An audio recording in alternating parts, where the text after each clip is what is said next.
Hey gang, it's Bryan from FXBilliards. Today we're going to look at another volume of straight pool break patterns. This is volume 3, so I thought we'd look at some 3-rail and 4-rail position shots. Now, if you play straight pool, you know this does not come up often. If you're playing multi-rail position, you probably did something wrong or your opponent left you a bad situation.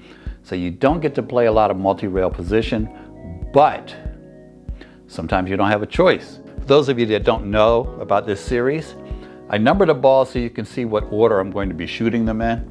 In this situation, because the 2 is in play, and we don't want to shoot a bank shot here, guys. That's a low percentage play. We're going to shoot a stop shot on the 1.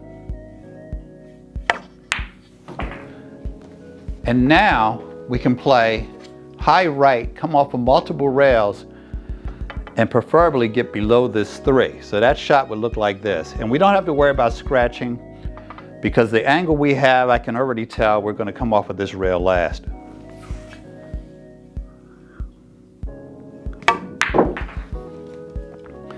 And now we get below the 3 and we have a pretty good break shot here. Let's rack them and see how we do.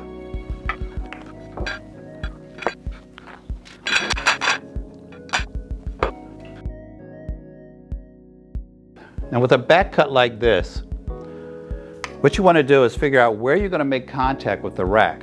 So it looks like I'm going to come in here and make contact with this 4 ball. The reason that's important is because we don't want to scratch. But coming in here and hitting this 4 ball relatively solid is going to spread these up a lot.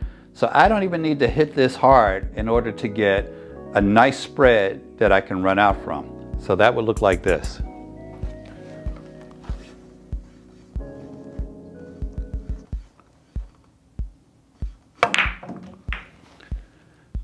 And we've got these balls spread out pretty well. The only problem we have, which is the downside of breaking from behind the rack, is a lot of times we leave our cue ball back here. If we shot that with a little bit of left, we could have come off the rail and gotten on the other side of the rack. But as you can see, this is a pretty decent spread. So after our first make, we're going to be in good position to run out. So what we need to do is just run this 8 ball down into the corner pocket and we'll be good to go.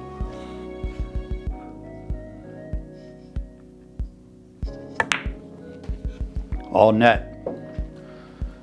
And now you can see we have a lot of good things going on. We would need to manufacture a break ball, but this is a situation where all decent players are going to have a good time with this rack. So not the ideal pattern here. That's usually what these shots are about. You don't have the ideal situation, but you have one that works as long as you think it out.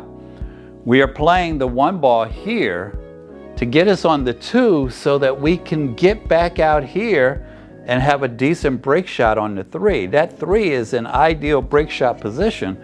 So what we do is we play the 1, the other end of the table, and shoot a follow shot here, guys. You want to have the right distance to allow you to come off of these rails and get on the other side of the 3, where a lot of good things can happen from a lot of different positions. So I'm going to shoot this with high left, and the only downside would be if we came off and ran into that 3.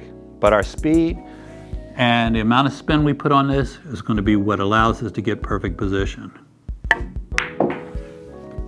This is pretty good. I can tell by the speed. This is a nice break shot. We get to shoot into the rack. Doesn't take a lot of speed to break them up from this angle. And this 3 is a very makeable shot. So keep that in mind. Use your 3-rail position to get out here and give yourself the right position, because everything from here to about here is a pretty dynamic break shot. Let's rack them and see how we do.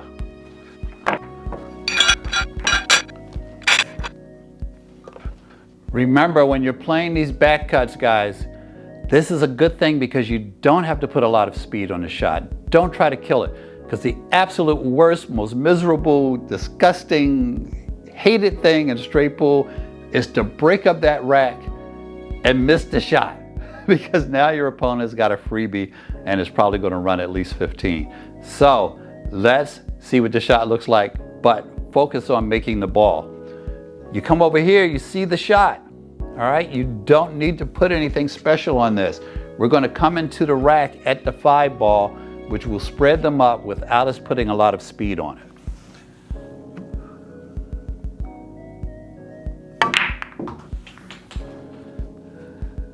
That's a pretty good break.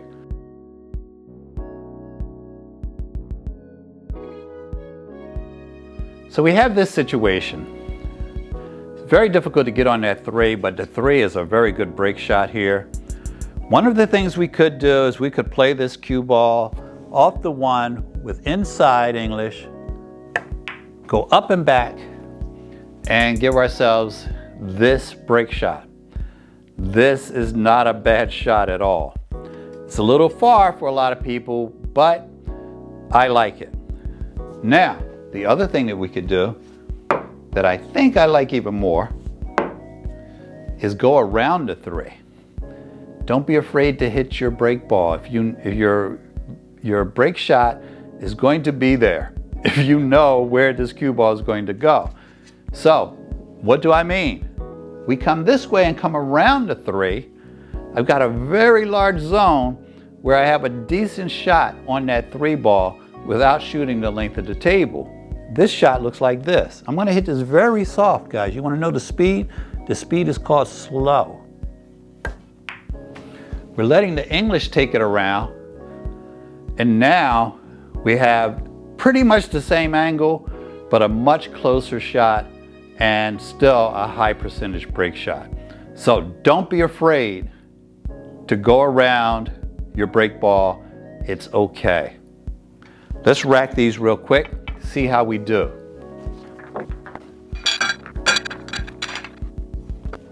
We're going to go into the rack and hit the 7 ball, so we should be safe as far as not scratching. No English on this. I just want to make the shot. And there we had a decent break. We've got re-break opportunities. We've got break shots lined up. That's a pretty successful break. If you've watched this channel, you've seen this shot. You've seen variations of this shot in other situations. We don't have a decent break shot on the 1 ball, using the 1 to break the rack. But the 3 ball, if we get in anything from this zone here, which carries all the way over to here, we can get into that rack and get into that rack pretty well, especially if we get in this area. So how do we get down here? Now getting over here is going to be a little bit tougher. I'm going to have to actually put a little bit more speed on it. But if you just want to get in this zone so that you have a break shot in a side pocket, just go around. This is high left. We go high enough off of this rail and we know that we don't have to worry about bumping into the 3 ball. If you let yourself come in just a little bit too low here, you could end up hitting this diamond and coming very close to that 3. But I'm actually going to let it fly because I don't want to end up on that side. I want to get a little bit further over here so I have a nicer break shot on the 3. This will break them up. This will break them up well. So let's let it fly.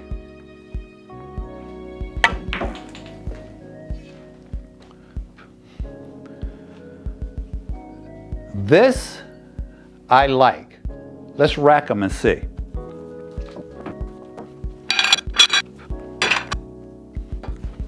I'm going to come in very little low on this just to make sure I get into that rack. We should hopefully hit it high. I really am aiming for the 1 ball, but if I hit it a little low, could end up in a scratch. So let's try to hit it a little high.